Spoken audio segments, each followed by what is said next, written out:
Hi there everyone, this is your friend Jake Rodriguez Pomperada from Bacolod City, Negros Occidental, Philippines. Welcome to my channel, and then in this tutorial video we will learn guys on how to create a folder in Microsoft Windows command line. Before we start, I would like to say thank you very much to my new subscribers and subscribers to my channel.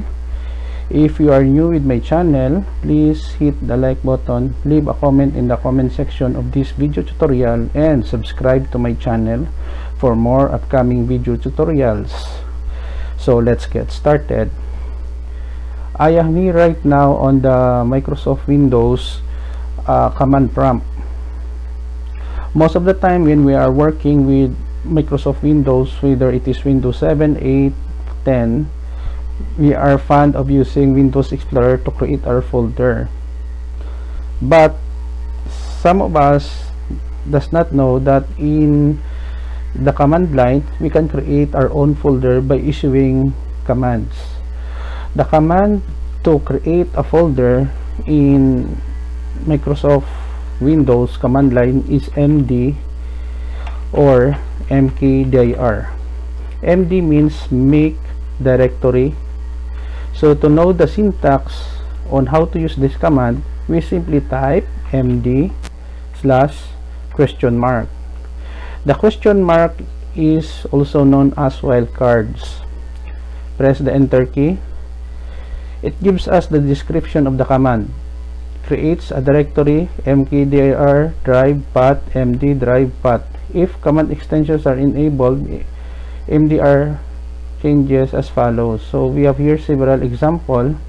So let's say for example I want to create a directory name games. So we simply type md space games.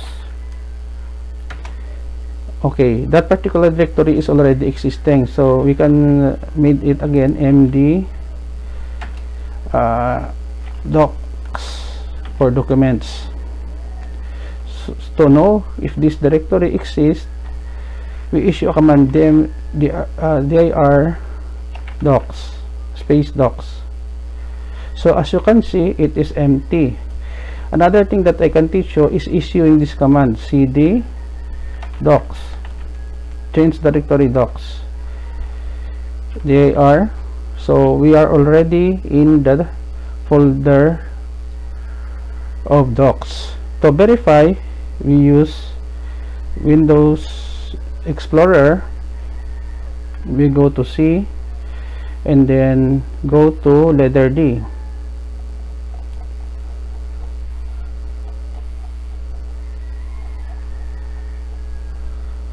Docs. There you go. We have already the folder. Another example, cd to go out mk they are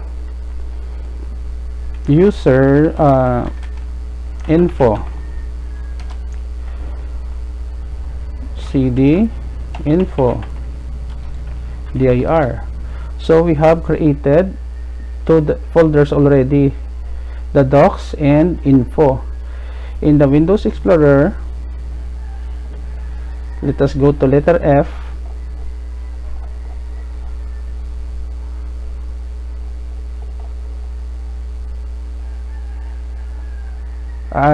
Letter I, we have already info cd .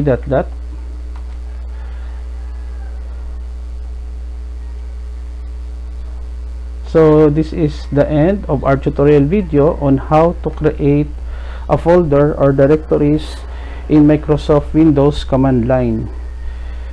Before we end, I would like to say thank you very much for watching this tutorial video. If you like this video tutorial, please hit the like button, leave a comment in the comment section of this video tutorial, and subscribe to my channel for more upcoming video tutorials.